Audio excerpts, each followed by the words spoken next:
Tonight, we walk through what actually happened, deal by deal, city by city, and uncover why a 72-hour ministerial trip across 2 European capitals may turn out to be one of the most consequential foreign economic missions Canada has launched in years. The setting matters.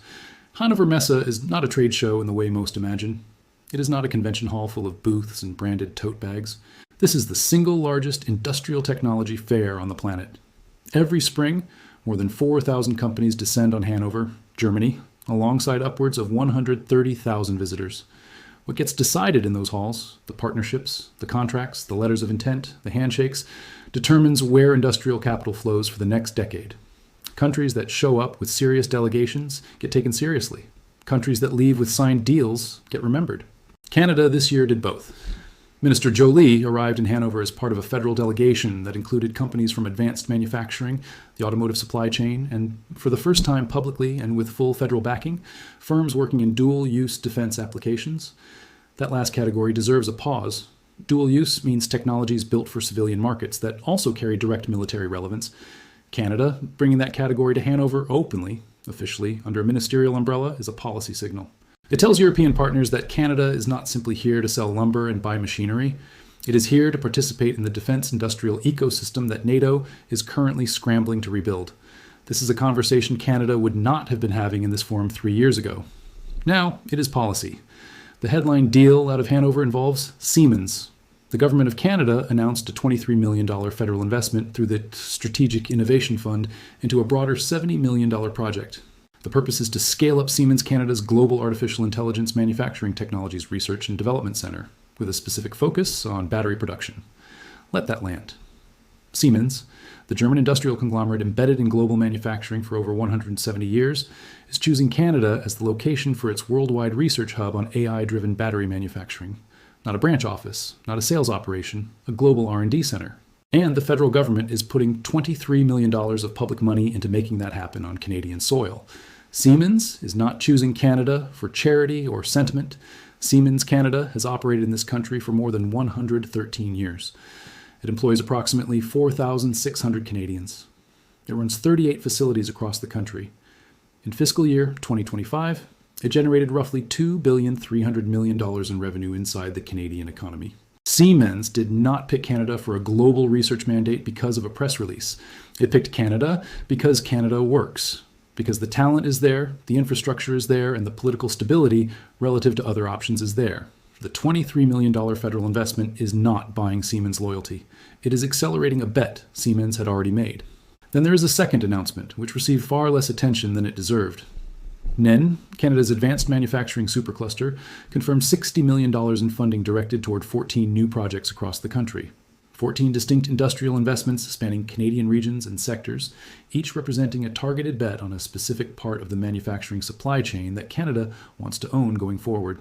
When you add that $60 million to the $23 million anchored in the Siemens deal, you are looking at more than $80 million in federal industrial weight deployed in a single week, announced on European soil in front of European industrial partners inside the world's most watched manufacturing forum.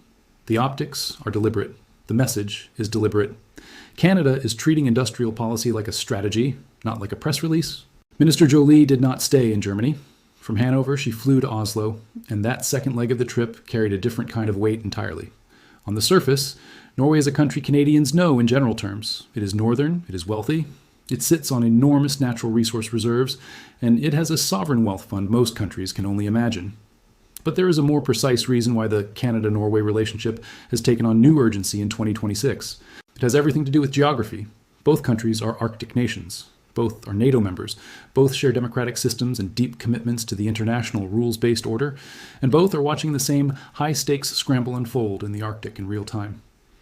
In March of 2026, Canada and Norway signed a joint statement on strategic cooperation.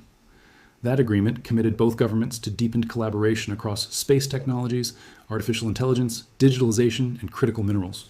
That same month, Minister Joly and her Norwegian counterpart, Sigrun Aaland, Norway's Minister of Research and Higher Education, signed a separate joint statement specifically on research cooperation covering Arctic research, climate science, marine science, and quantum technologies.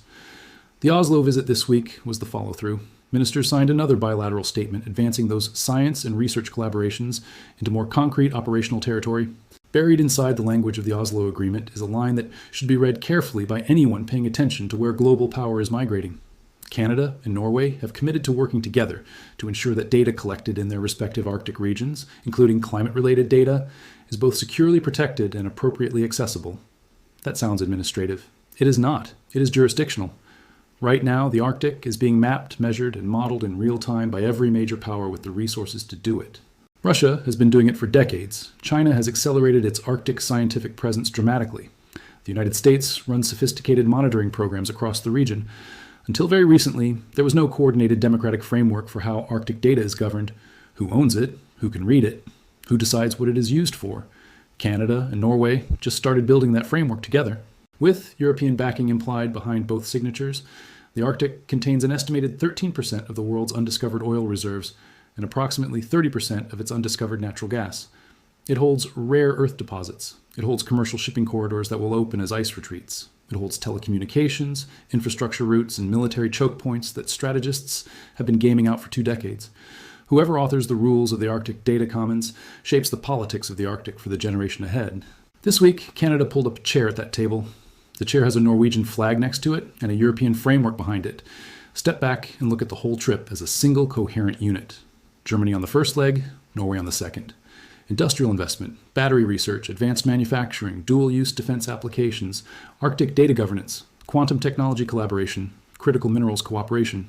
Every single thread of this mission points in the same direction. Canada is assembling a parallel economic and strategic architecture in Europe, not as a replacement for its relationship with the United States, which is too large and too deep to simply redirect in any near-term horizon, but as an alternative load-bearing structure, a second set of pillars that can carry weight if the American pillar becomes unreliable. That is the actual product of this trip. Not the dollar figures, though the dollar figures are real. Not the joint statements, though those carry genuine legal and diplomatic weight. The product is optionality. Optionality for Canada to enter a difficult trade negotiation with Washington and have somewhere else to turn. Optionality for a Canadian manufacturer to lose a U.S. contract and find a European customer already warm to Canadian goods. Optionality for the federal government to demonstrate that Canadian sovereignty does not begin and end at the 49th parallel. Over the past 2 years alone, Canadian companies participating at Hannover Messe have driven more than $336 million in combined trade and investment outcomes. That number is not incidental. It is the running total of a quiet, deliberate year-over-year strategy to deepen Canadian industrial roots in Europe so that no single political disruption in any capital can uproot the entire tree. Every dollar of that $336 million is a dollar that does not depend on what gets said in a tariff announcement from the Oval Office. Minister Joly knows this, the Canadian government knows this, and the European partners sitting across the table in Hanover and Oslo know this too. There is a version of this story that gets told as routine ministerial diplomacy. Minister travels, minister signs agreements, minister returns home, press release issued, story moves on. That version is technically accurate and entirely misleading. What happened this week in Hanover and Oslo is the visible surface of a much longer and more deliberate process. Canada is not reacting to a difficult moment in its relationship with the United States. Canada is building forward. It is constructing the trade relationships, the research partnerships, the investment pipelines, and the strategic alignments that will define what this country looks like economically in 10 years, not in 10 months. Siemens chose Canada for a global AI battery research mandate. NEN deployed $60 million across 14 manufacturing projects.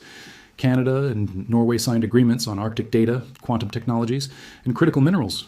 Canada brought dual-use defense firms to the world's largest industrial forum for the first time under federal backing. Any one of those developments would be worth covering. Together, in a single week, they represent a strategic statement. Canada showed up on the global stage not as a country anxious about its economic future, but as one actively building it. That distinction, quiet as it may be, is worth understanding, because the decisions made in Hanover and Oslo will still be shaping Canadian industry long after this news cycle is forgotten. And that is precisely the kind of story that deserves more than a brief mention buried inside a broader political roundup. It deserves the full examination, the full context, and the full weight of what it signals about where Canada is going. A country that once defaulted to Washington for economic direction is now signing battery research mandates with Siemens in Germany, governing Arctic data alongside Norway, and placing dual-use defense technology on the floor of the world's most competitive industrial forum. This is not a minor diplomatic update. This is a country recalibrating its place in the world. Minister Joly, working quietly and efficiently without a great deal of fanfare, has stitched another major seam into that recalibration. The picture she is assembling, deal by deal, agreement by agreement, capital by European capital, is one of a Canada that has decided it will not wait to be invited to the table. It will build the table, set the terms, and bring the partners it trusts. This week, those partners were in Hanover and Oslo. Next time, they may be in Stockholm and Warsaw, in Tokyo or in Seoul. But the direction is set, in Canada. Next, we'll be there every step of the way to make sure the world understands what it means before the headlines catch up. This is a story of Canada claiming its economic sovereignty, of constructing optionality, and of sending a clear signal. The country is no longer content to react. It is shaping the future on its own terms.